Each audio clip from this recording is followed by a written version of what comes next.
From the Oklahoma Newsroom, this is a college basketball tournament update brought to you by Harry's TV, serving Oklahoma City since 1976. I'm Jenny Carlson here with John Helsley. And John, week one, it was hard on some brackets for sure. That first day we saw two number 3 seeds lose, saw one lose on Saturday.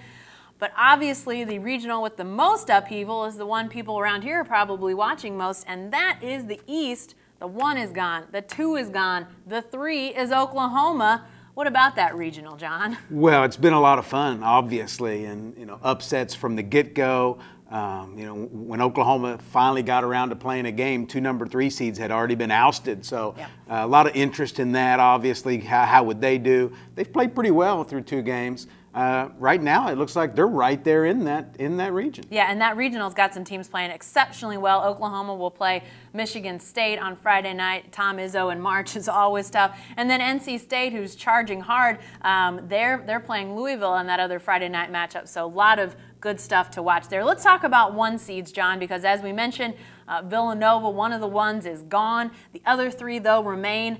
Do you feel that all 3 are moving on to the Final Four? Do they win their Sweet 16 matchups? Do they win their Elite 8 matchups?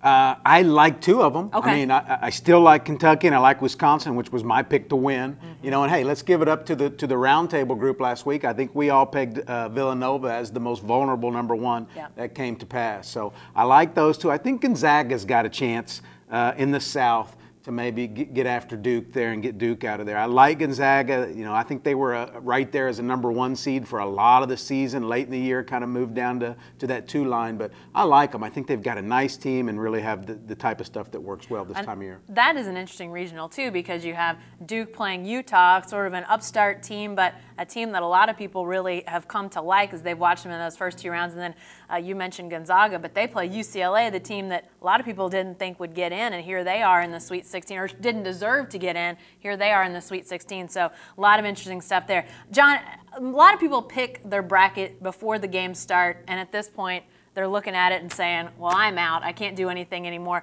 But you're involved in kind of an interesting and fun, different kind of picks game that people could start this week and would be something they wouldn't even have to worry about all the blown up brackets of last week, right? That's right. It is a lot of fun. And basically what you do is you pick 1 team for each day of play. And you can only pick that team once throughout the entire tournament.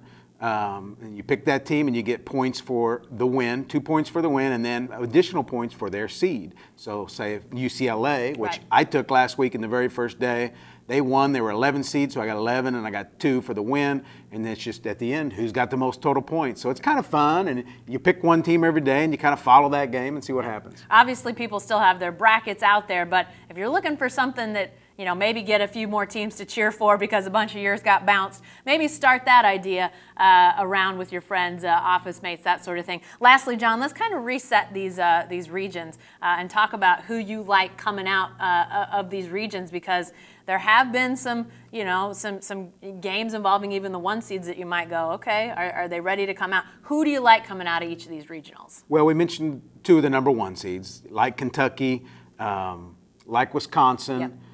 I like Gonzaga, obviously, to come out of there. The East is going to be really interesting. I think both of those games, and they're in the Sweet 16, are going to be very interesting. I think they're going to be tight. I actually think the Michigan State OU winner gets out of there. And right now, I got to say, I'm going with the hot hand, which is Michigan State. You mentioned Tom Izzo this time of year. He's just masterful, and they've played very well here late in the season. And I think it'll be a fabulous game, but I like Michigan State in that one. I love both of those games out there on Friday night. Lots to watch. I know Sooners fans will be watching, but definitely worth watching. Continue to watch the tournament. We will here at the Oklahoman as well, but be sure to stay with the best coverage team anywhere at newsok.com and every day in the Oklahoman.